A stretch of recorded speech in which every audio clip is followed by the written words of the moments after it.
Bien, chicos, estamos aquí de nuevo. Creo que podemos seguir avanzando para que no nos vayan a ganar eh, la hora y tampoco las conclusiones a las que queremos. Bien, ¿están por ahí? ¿Me oyen? ¿Me escuchen?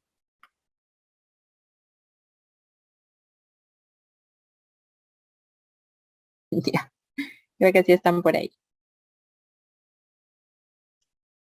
Ok, continuemos. Es broma. A ver, ¿cómo se llama este ser humano que va a salir de mi clase en 5, 4, 3? ¿Cómo se les ocurre? No. Ok, no les voy a decir eso. No va a completar la frase, solamente quería saber si me oyen y me escuchan, fin del cuento. Pausa activa finalizada. Muy bien. Ok. En neurología tenemos que estar claros en 2 o 3 puntos, ¿sí? Y de ellos yo diría que el más importante es el primero. De lejos, convulsión febril.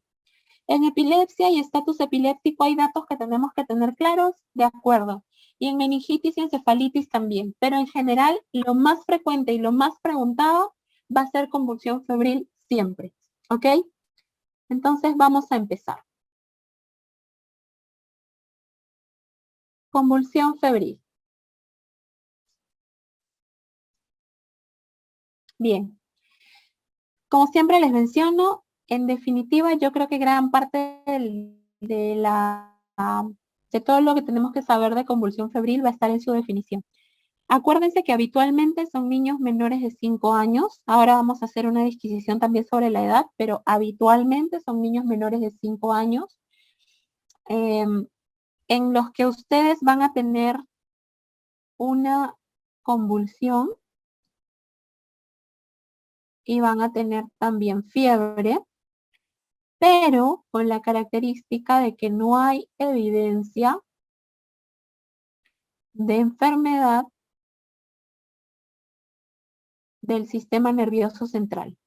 Eso es lo más importante en convulsión febril, ¿ok? Bien. O a veces le dicen un sistema nervioso central previamente sano, ¿ok? Bien. Se dividen en 2 grandes grupos que son súper importantes y es simple y compleja.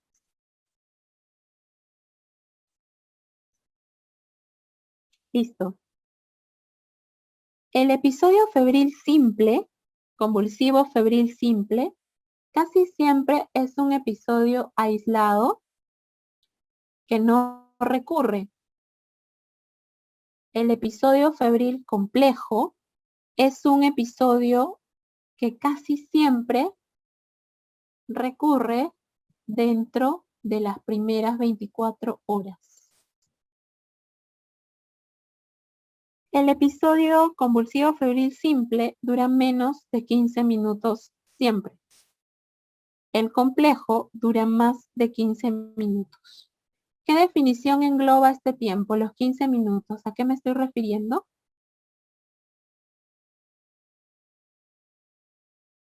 A un estatus convulsivo. ¿Ok? El episodio febril simple casi siempre es un episodio tónico-clónico generalizado. El episodio febril convulsivo complejo habitualmente son convulsiones focales. Hola chicos, ¿me escuchan ahí? Discúlpame, tuve un problema fatal con el internet. Alguien me exponía. Ya, continuemos entonces. Ok. Les estaba haciendo el cuadro de resumen de convulsión febril y les explicaba que entre simples y complejas hay diferencias estándares, hay diferencias que son bien puntuales y que definitivamente tienen que ver muchas veces con conceptos que tienen que ver en neurología como el estatus convulsivo, ¿no? Ahora vamos a ver también ese tema, quizás un poco más somero, pero es importante que entiendan que esa es una de las diferencias, por ejemplo, el tiempo de convulsión febril, simple o compleja, ¿sí? Hay datos importantes aquí. Y es sobre la fisiopatología, que me parece interesante es que lo conozcan a pesar de que no siempre estén reflejados en una pregunta.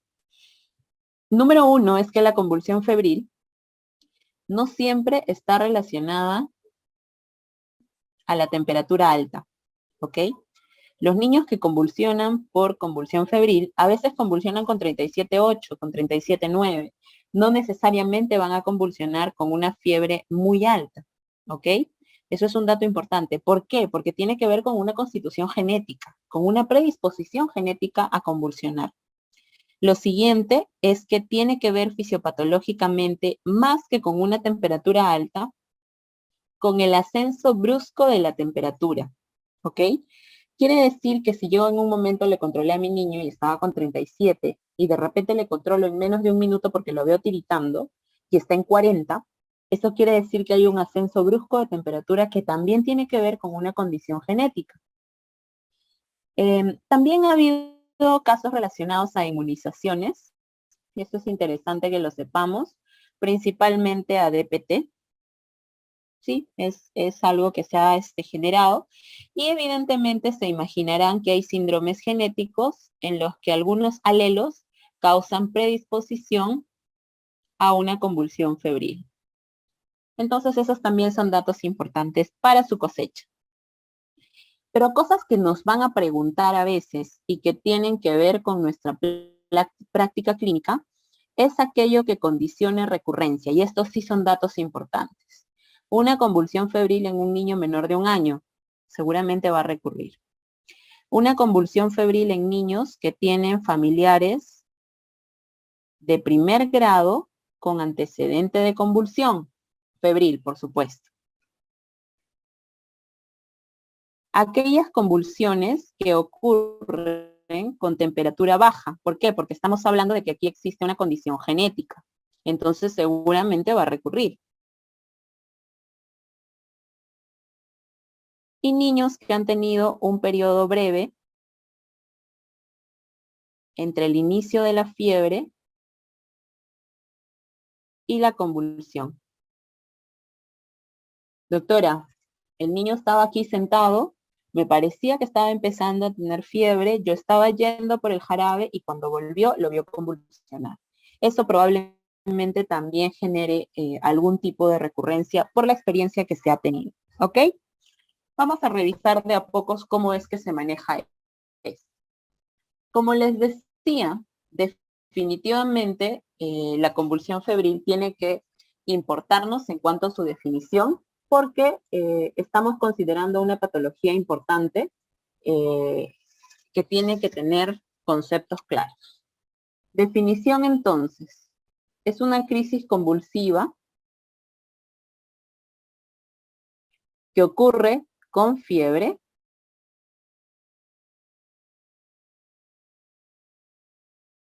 en niños menores de 5 años. Aquí vamos a hacer una pausa y vamos a decir que tenemos un foco bien importante entre los niños de 3 meses a 5 años. Habitualmente esa es la edad pico, entre comillas. ¿Ok?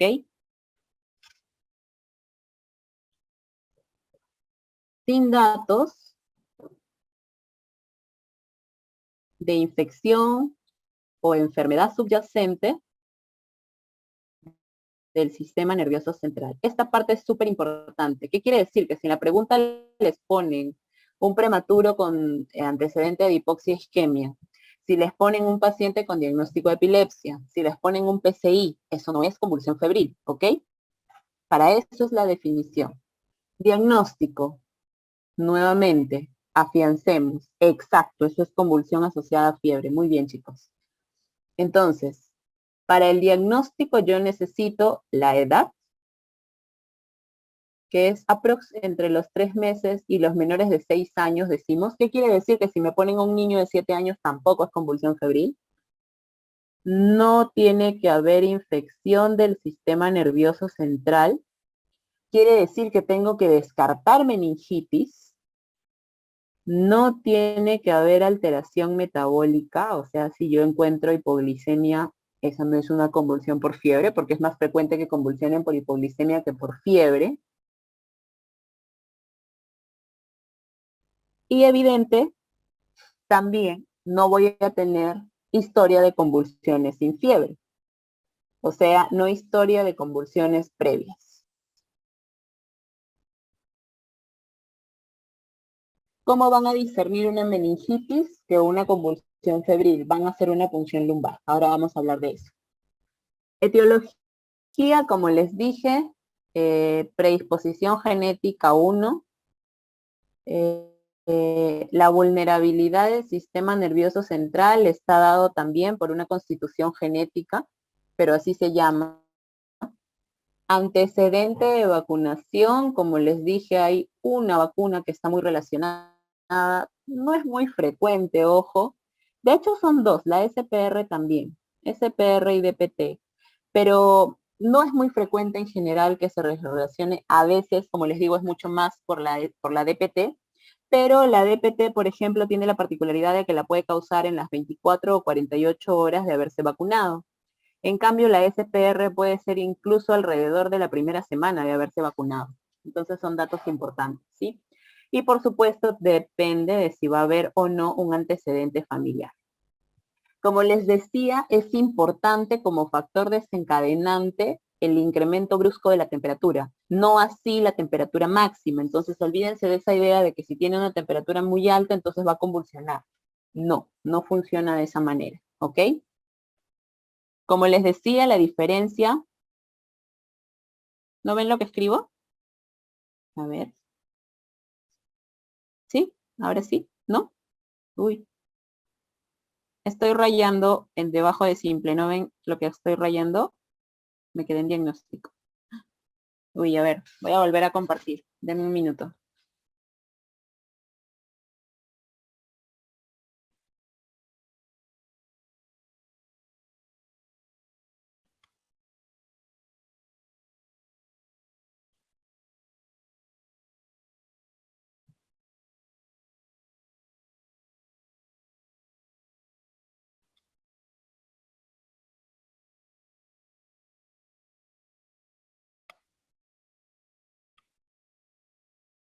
A ver, ahora sí lo ven todo lleno.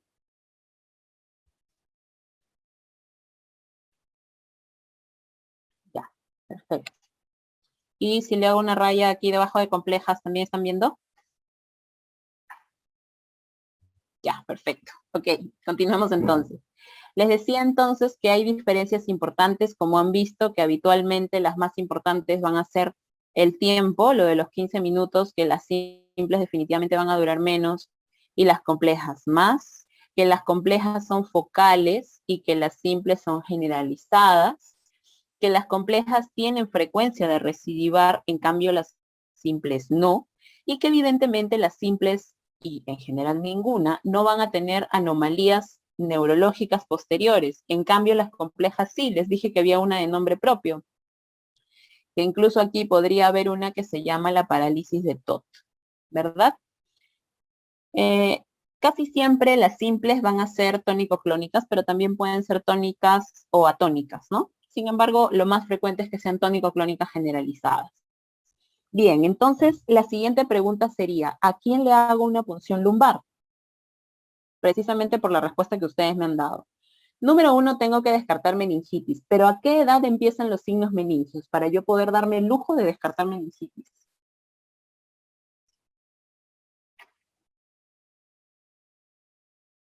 6 meses,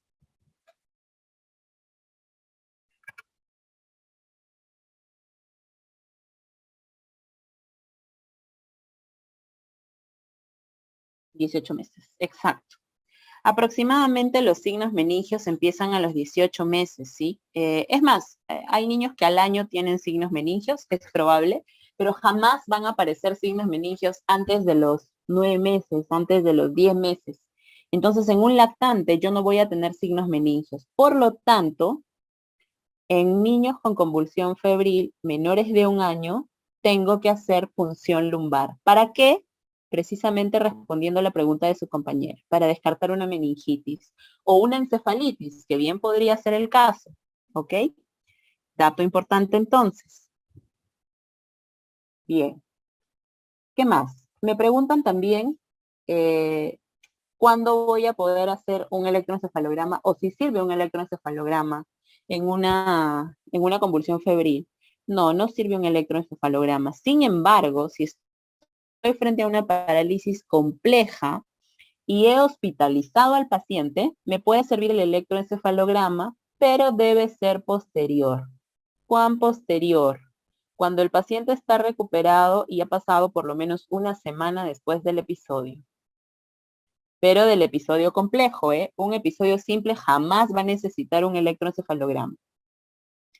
Neuroimagen necesita tampoco, salvo que yo decida o yo crea que se trata de una encefalitis o de una malformación cerebral, habitualmente una MAP. O sea, si quiero descartar encefalitis o descartar MAP para asegurarme de que realmente es solo una convulsión febril, quizás compleja, ojo, porque cualquiera de estos estamos hablando solo de las complejas. La única que sí o sí hago como punción lumbar es en un niño menor de 1 año. Un niño muy pequeño sí o sí debería tener una punción, ¿ok? Bien. Entonces, una crisis con fiebre o convulsión febril, vamos a definir si es una convulsión febril o es una convulsión con fiebre, como bien decía su compañero, que esto es otra cosa completamente diferente y simplemente trataremos la etiología. Pero si solamente estoy ante una convulsión febril, defino simple o compleja. Muy bien, menor de 1 año, perfecto, valorar punción lumbar. Mayor de 1 año, número 1, no necesita profilaxis, no necesita neuropediatra, solamente lo manejamos con el ABC y luego tratamos la fiebre. Punto. Compleja. Evidentemente, probablemente estemos frente a un estatus o a episodios múltiples o a un episodio parcial, ¿verdad? Una crisis convulsiva focal, en todo caso. Aquí es donde casi en todos los casos vamos a tener neuropediatra, porque si voy a hospitalizar a un niño, créanme que voy a llamar al neuropediatra también. Además, voy a definir si hago la punción o no de todos modos, porque casi siempre cuando un paciente está en estatus y yo quiero hacer punción, primero hago una tomografía para definir si no hay algún tumor de tronco, por ejemplo, en el que si hago la punción voy a enclavar a mi paciente, ¿verdad? Importante también. Esto lo utilizan los neuropediatras. Sobre todo esta parte de aquí. ¿Por qué? Porque usamos solamente el diazepam como profilaxis en aquellos niños que sospechamos que van a tener recurrencia, el cuadrito que les hacía de las recurrencias, ¿verdad? Esa es la dosis, debería ser vía oral en 3 tomas hasta que cumplan los 5 años. Acá no hay diazepam en jarabe, ¿verdad? Entonces se imaginarán que lo que hacemos es una conversión. Y evidentemente lo que sí es verdad es manejar el paracetamol o el ibuprofeno como antitérmicos para evitar que a estos chicos les suba la temperatura otra vez. Entonces, ¿qué significa? Que este es el único caso, o sea, una convulsión febril simple, que no es que estoy estudiando, no he hospitalizado ni nada, sino que voy a mandar a su casa, indicarle paracetamol o ibuprofeno en horario, ¿ok? Sí, la etiología como tal de la convulsión febril casi siempre es una predisposición genética o una vulnerabilidad del sistema nervioso central. Obviamente, la etiología de la fiebre es la que habitualmente me va a dar una convulsión febril, ¿no? O sea, por ejemplo, ¿qué les digo? Sobre todo en esta parte, ¿no? La que dice este recuadro que me dice que el mayor de 1 año no necesita profilaxis y no necesita neuropediatra. Entonces, ¿qué le pasó a este niño? De repente tenía una otitis, ¿sí? De repente tenía una otitis o de repente tenía una faringitis y entonces ya yo al examinarlo, obviamente ya después de que convulsionó y todo, me di cuenta y entonces listo, no tengo que volver a enfocarme en ese niño, es una otitis y le voy a dar algún antitérmico en horario. Fin del cuento. Bien. Ahora, perdón. Ahora vamos a la parte en la que ya nos referimos. Antecedentes de vacunación, chicos, significa que hay algunas vacunas que han estado relacionadas a convulsión febril, ¿ok? Estas vacunas han sido 2, DPT y SPR. DPT ha producido convulsiones febriles en las 24, 48 hasta 72 horas de posadministración. En cambio, la SPR incluso hasta una semana después de su administración. Entonces, eso también es importante. ¿Ok? Bien. Con respecto a epilepsia y a estatus epiléptico, que es un poco lo que vamos a manejar aquí, definitivamente lo más importante es que ustedes conozcan que este diagnóstico ha cambiado mucho en los últimos años y vamos a entender que epilepsia en pediatría ahora la consideramos como al menos hacía, tal cual, al menos 2 crisis epilépticas, por supuesto, no reflejas. ¿Qué significa eso? Que no hayan sido causadas por hipoglicemia, por un cuadro infeccioso, por hipovolemia, por alguna alteración de algún electrolito en 24 horas. O, porque hay dos definiciones, lo mismo, una crisis con estas características previas, más el riesgo. Más que yo considere que hay un riesgo de repetir este episodio.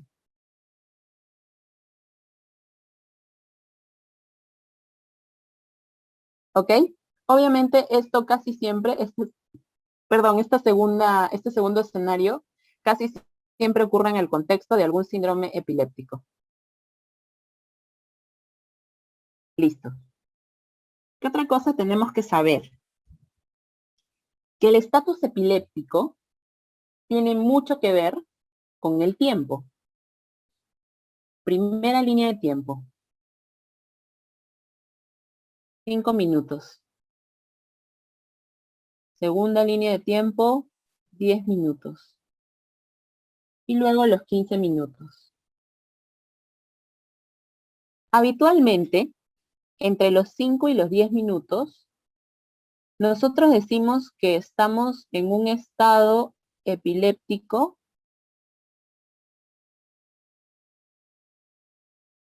precoz. Quiere decir que es muy factible que yo pueda intervenir aquí para calmarlo o para bloquearlo. ¿Con qué? Aquí usamos las benzodiazepinas. Ahora les voy a mostrar en un cuadro cuáles y en qué momento. Cuando ya pasamos los 10 minutos, decimos que estamos en un estado epiléptico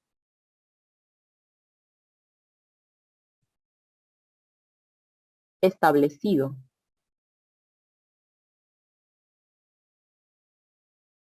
Quiere decir que aquí ya es más difícil cortar el estado epiléptico.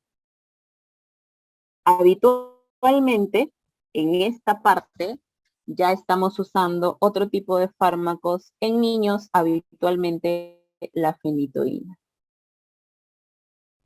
Habitualmente.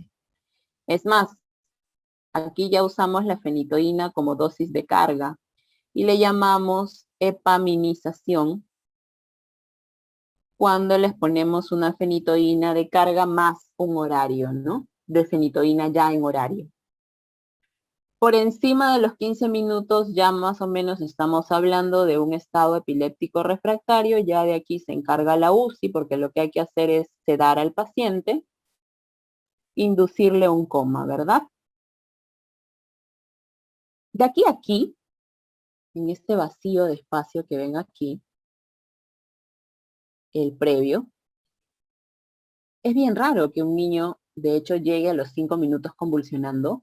Entonces, cuando ustedes tengan a un niño que ya convulsiona 5 minutos, dato para ustedes, ya piensen que esa convulsión se va a establecer y que vamos a llegar a un estatus probablemente, ¿ok?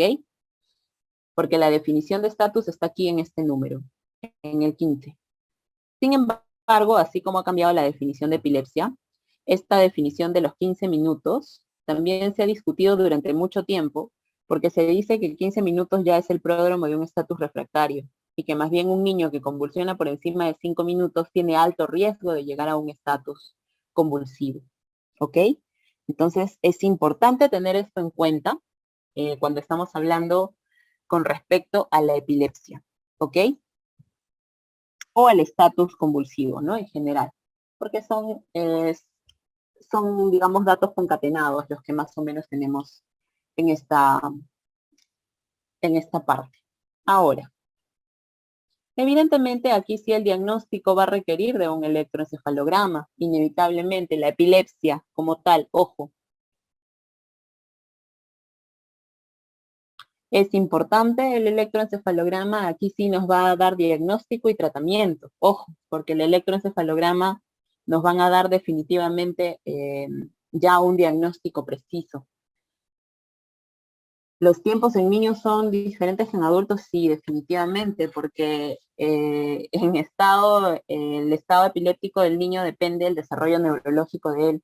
El cerebro de un adulto es un cerebro ya desarrollado, ¿ok? No refleja, chicos, me refiero simplemente a aquellas cosas que podrían causar una convulsión, ¿ok? Algún estado metabólico, algún estado inmunológico, algo que me explique la convulsión del niño, hipoglicemia, hipocalcemia, hiponatremia, cualquier evento que ustedes crean que me pudo haber causado la convulsión, a eso se refiere. Bien, les decía que aquí sí, en epilepsia, no así en estatus, es importante el electroencefalograma, ¿ok? Eso sí es importante. Otra cosa que es importante aquí es el manejo. El manejo que nos interesa a nosotros, porque no somos neurólogos pediatras, es el manejo del estatus. Aquí lo tienen un poco ya en la curva, en la línea de tiempo. Ese es el manejo que nosotros vamos a hacer. Inicialmente lo que tenemos que tener en la cabeza es lo inicial es benzodiazepina y lo siguiente es fenitoína casi siempre. ¿Ok? Entonces, el manejo del estatus va a incluir como primera parte el ABC, porque es un niño que está convulsionando, vía aérea, vía respiratoria y circulatoria. Lo segundo será controlar el evento y ahí es donde aparece al inicio las benzodiazepinas. Luego les cuento que se repiten dosis de benzodiazepinas, lo vamos a ver en un cuadro, no se preocupen. Y finalmente podemos ya empezar a escalar como fenitoína, a veces usamos levetiracetam, deberíamos, no lo tenemos en todos los medios, o valproato. Estatus es cuando pasa las horas o los minutos, mejor dicho, y llegan a esta cantidad de tiempo. Epilepsia es la enfermedad de fondo. Epilepsia es una condición, ¿sí? Porque estamos hablando de una crisis, bueno, de al menos 2, como dice el diagnóstico, no refleja que suceden en 24 horas. Entonces yo diré, este niño tiene epilepsia. Pero para decir este niño está en estado epiléptico o está en estatus, este niño tiene que estar convulsionando hace por lo menos 5 o 10 minutos. ¿Ok?